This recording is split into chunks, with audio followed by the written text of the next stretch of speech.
That's it. D.H. Lawrence does not give me he takes away my monkey opus.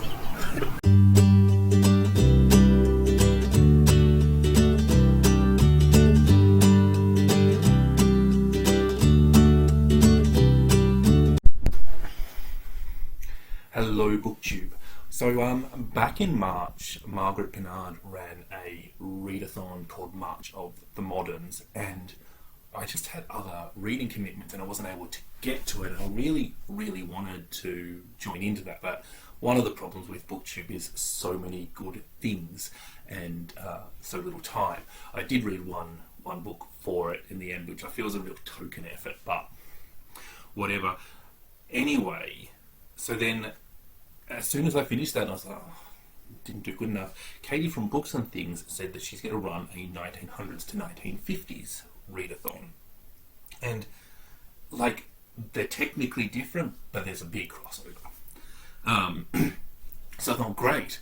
This is like a second chance to do the readathon that you didn't have time to do. The only catch is it's in May, and that's when Asian Readathon is. So I'm going to do this for the first 2 weeks of the month, and then I'm going to cut out and do Asian Readathon for the second 2 weeks of the month. Now, Katie has given us 5 prompts and then a bonus challenge. And I got to tell, I'm so much more interested in the bonus challenge than I am in the prompts.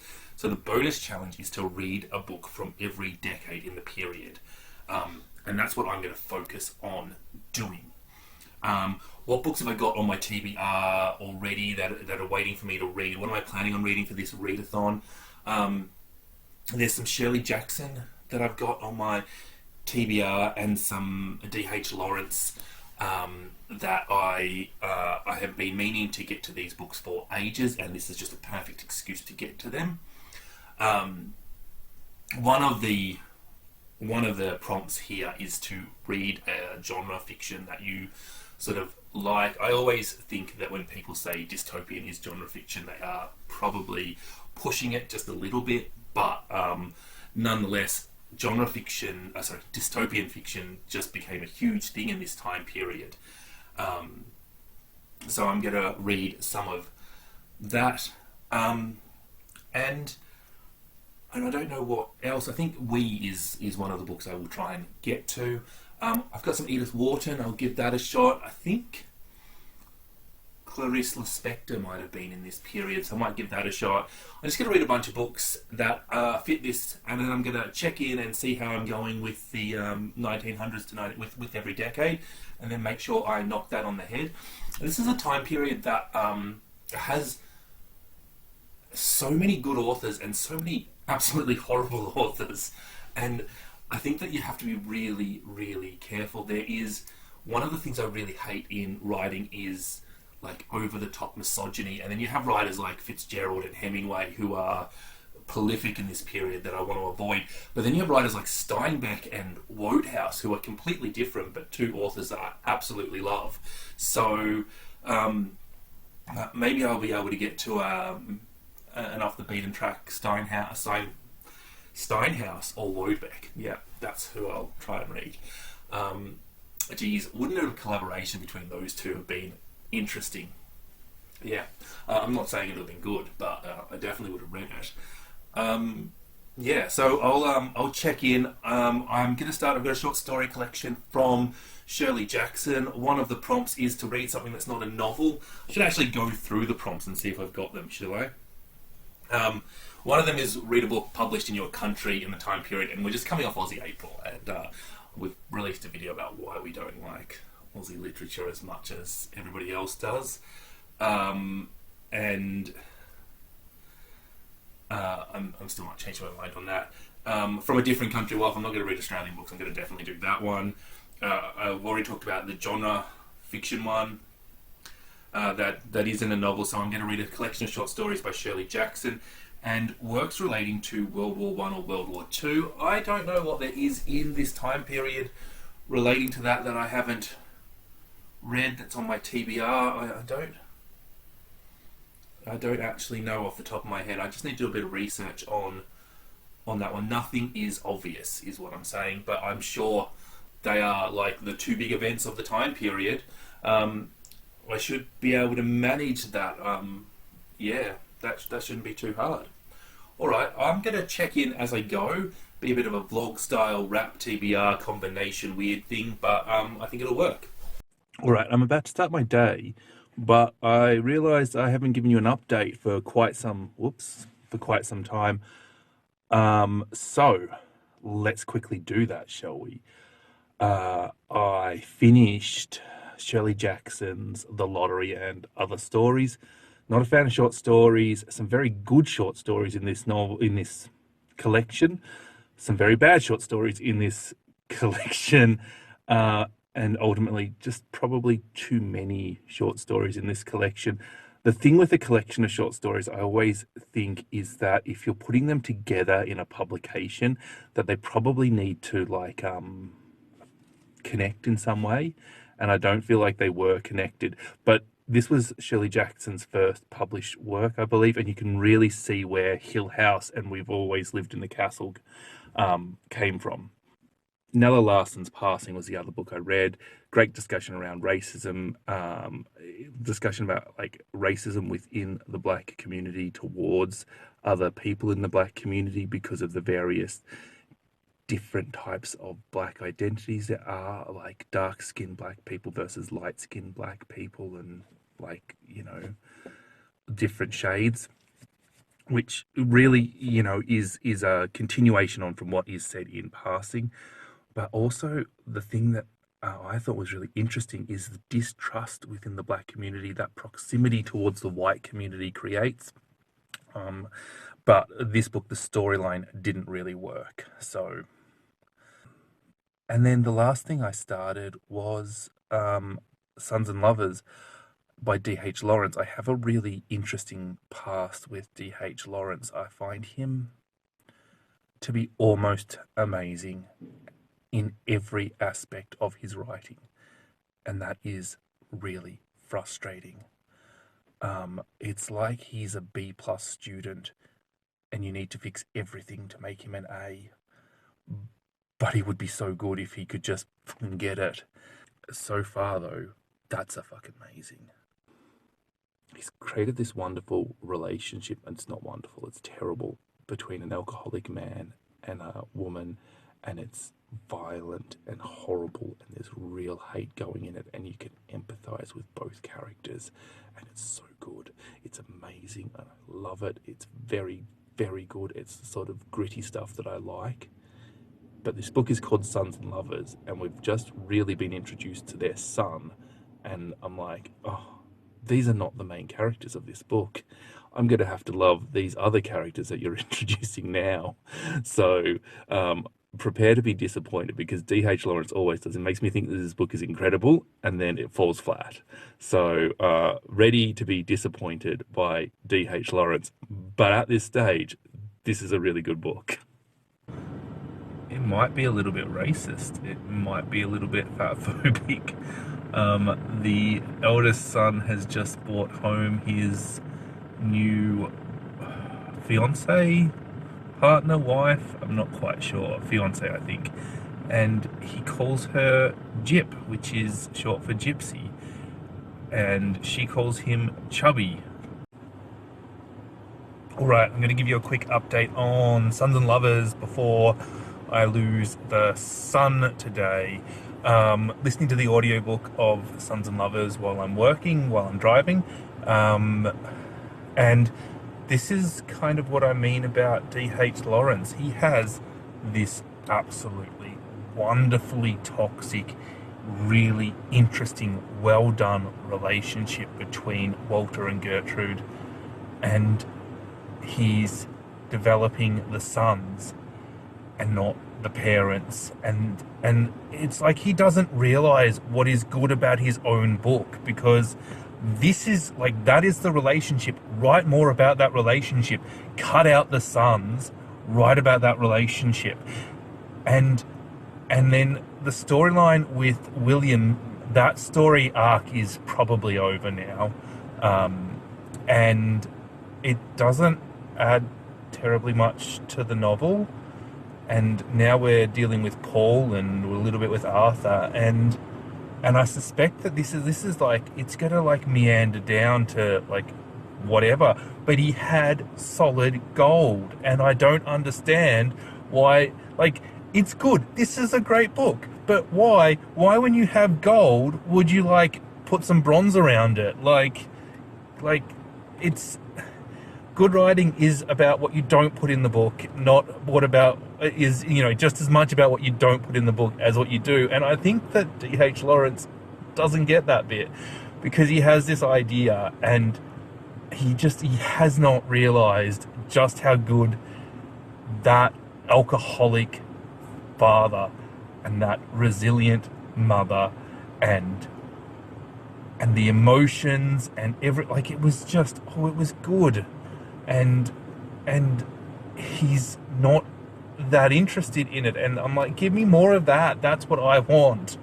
Anyway, I'm whinging about a book that I'm actually quite enjoying, but this is what I mean by D.H. Lawrence. So close to being excellent, not quite there. Update. I want to give you a quick update on Sons and Lovers by D.H. Lawrence. I am 2/3 of the way through that book.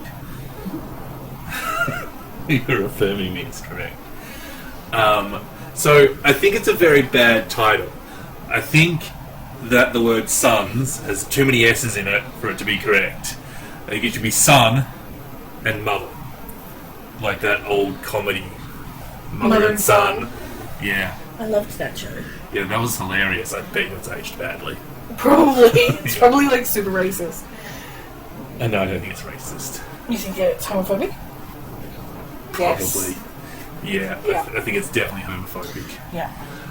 Anyway, the lover, I mean, it's an Oedipal relationship between a son and his mother, isn't it? Like, it's just... I mean, that's what I assumed based on the title. Sons and Lovers. Yeah, except I just thought she was a bit of a multi-Oedipal lady. Poly-Oedipus. Poly-Oedipus. All her sons are blind. Yeah. So it's an edible relation.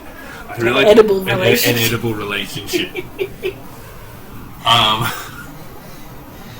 This is why, like, you're just sniping me. That's what happens when you talk about a book I haven't read.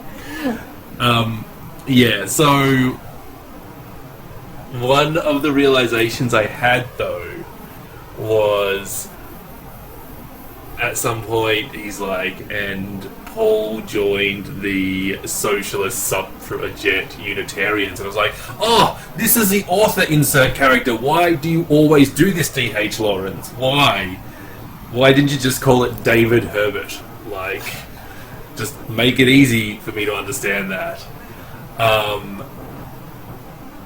It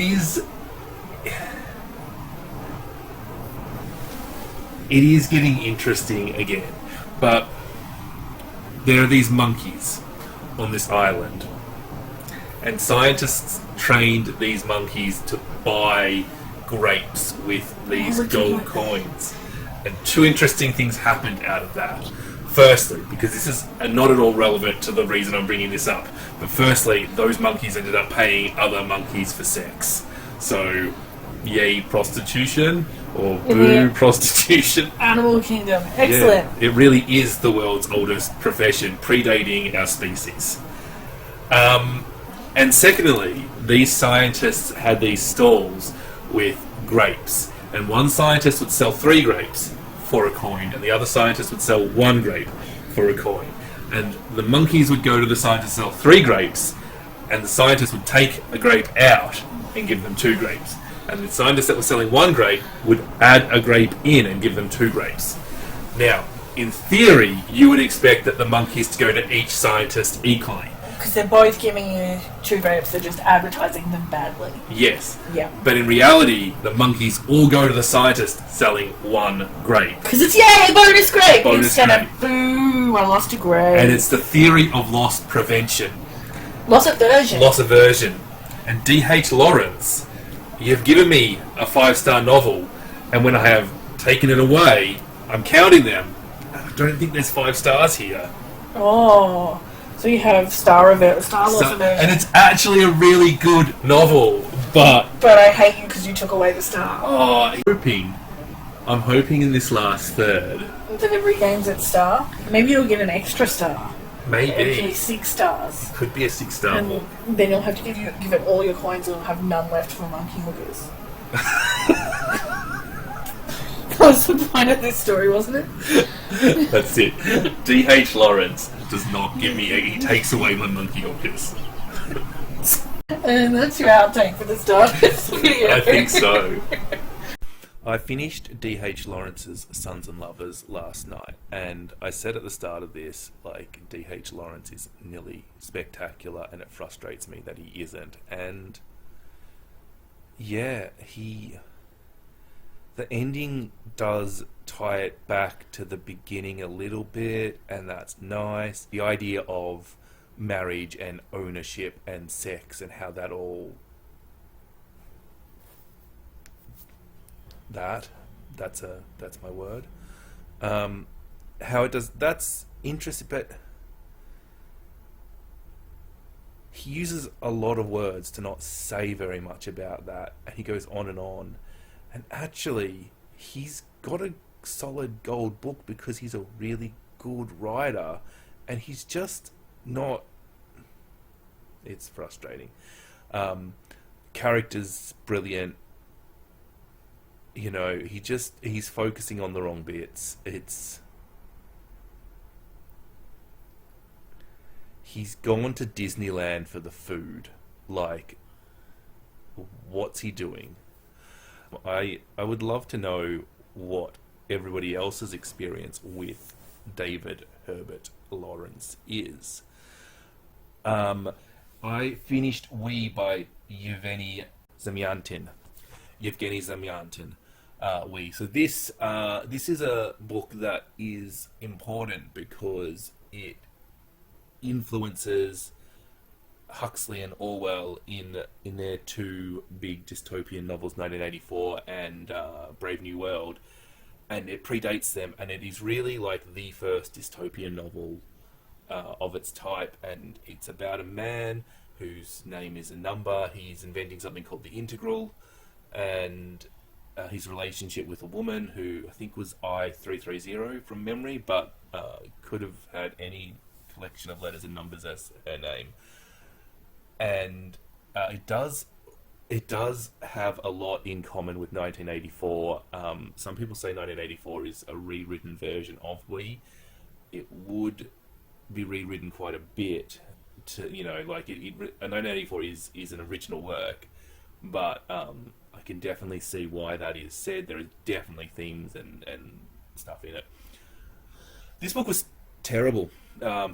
I enjoyed it, but as a book, it, like everything that I value in a book, it was bad at it. When the translator says it's a rather clunky novel, I'm like, geez, have a bit of faith. And yeah, it kind of was.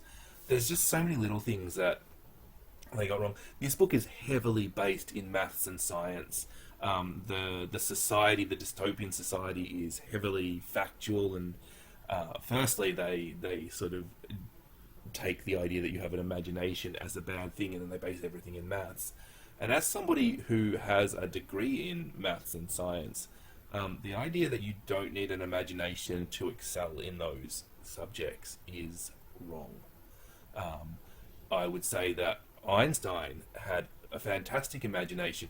How could anybody come up with quantum mechanics, like Niels Bohr's and Schrödinger? How, like, there's imagination there, and you know, I could go on about this topic because it does put a bee in my bonnet when people think that, when they think that the arts are all imagination, all like creative and no logic, and the sciences are all logic and no creativity. That's just rubbish. Anyway, this book. Yeah, what else? It was talking about the square root of -1 being irrational, and I was just, every time they said it, and they said it a lot, I was like, no, it's imaginary. Pi is irrational. And there was like so many bits the brain hurty bit, the one that hurt me the most as a science graduate was there are two sorts of forces, entropy and energy. And I was like, oh, how many different ways could that be wrong? And here's the thing, it's not an unpleasant experience to read it. It's just it's an objectively bad book.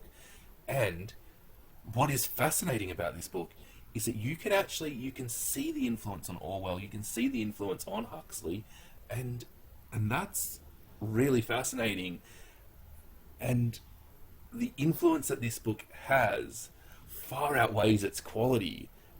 And yeah, so I gave it 1 star, but it was the most enjoyable 1-star read I have ever had. And I do not regret reading this book, and I think that's the first 1 star that I can say I got something out of.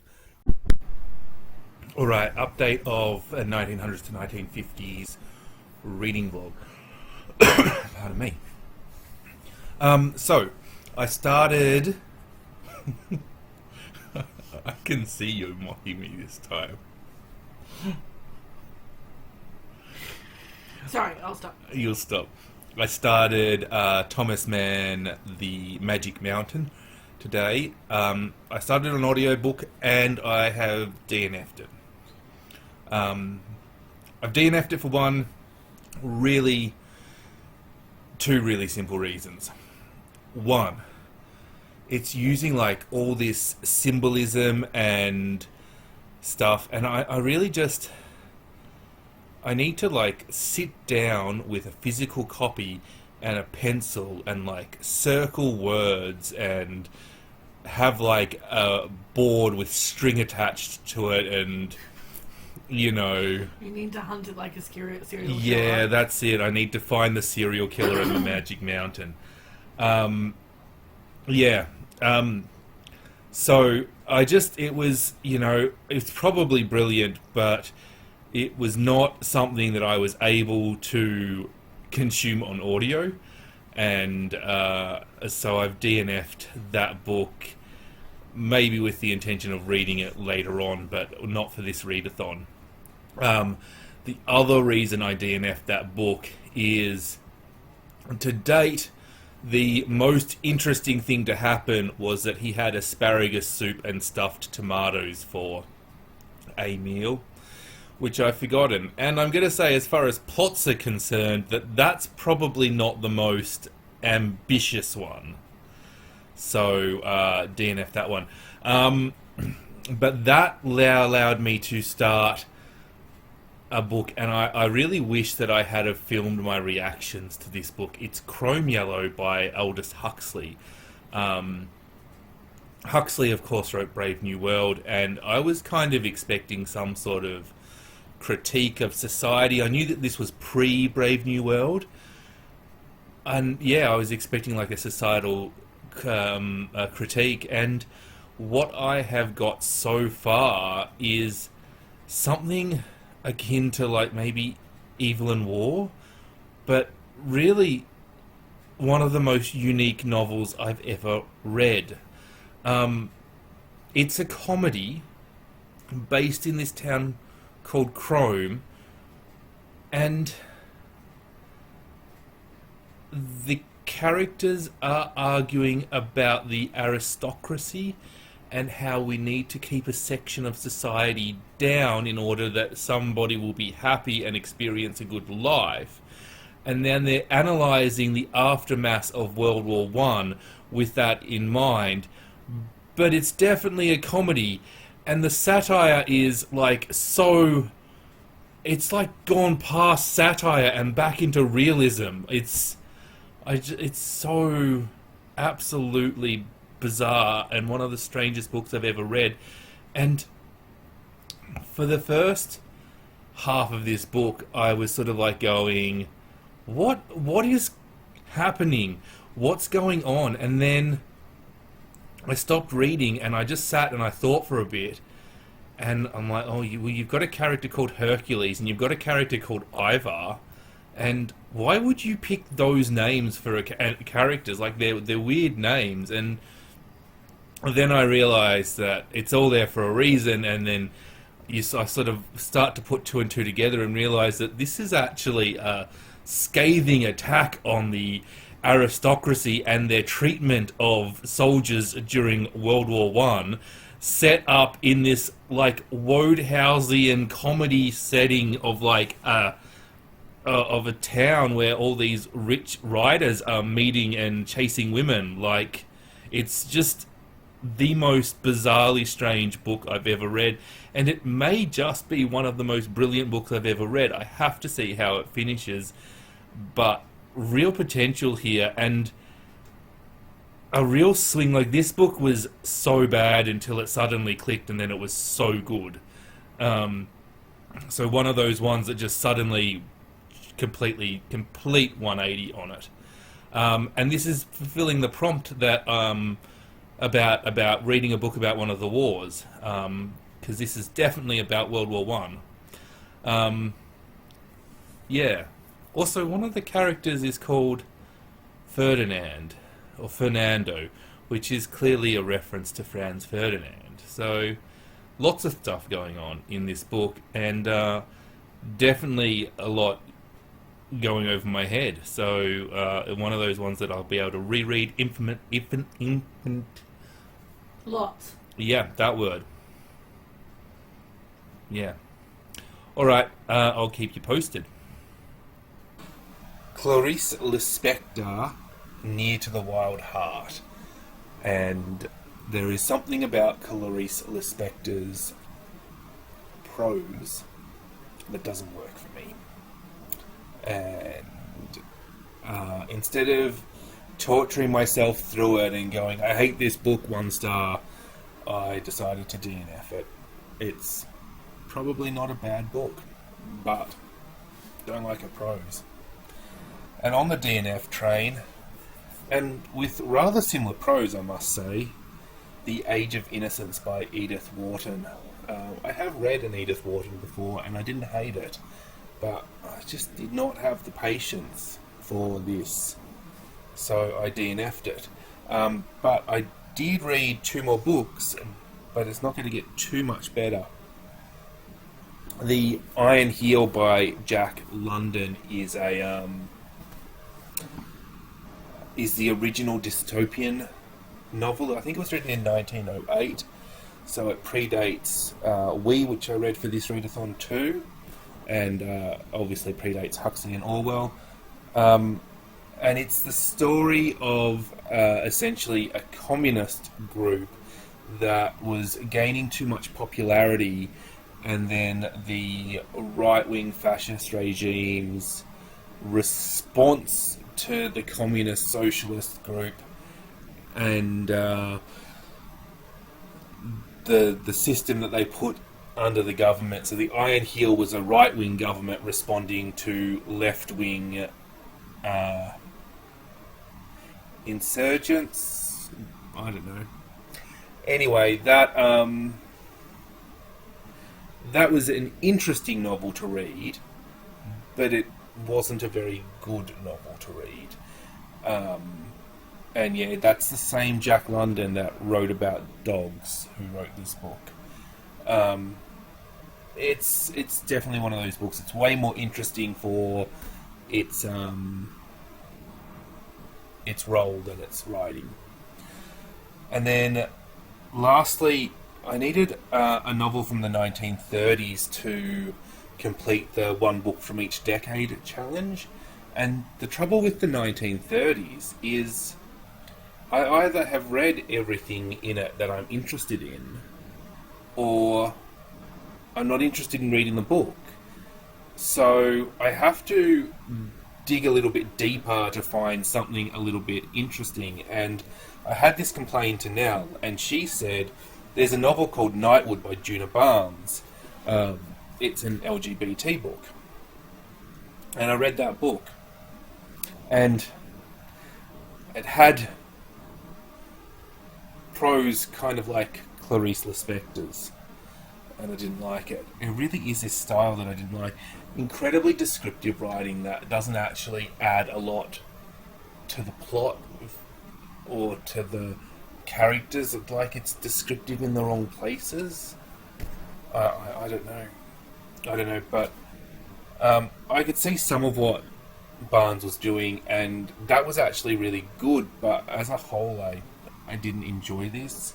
I found it more work than it was worth, if that makes sense, and I just really didn't get along with it. So, unfortunately, I rated that 1 star. It is a really early LGBT book, so it might be of interest to a few people to read, and it is one of those books that doesn't work for me, so please don't be put off by my negative review of it, is what I'm saying. But this is not the correct way of finishing this readathon.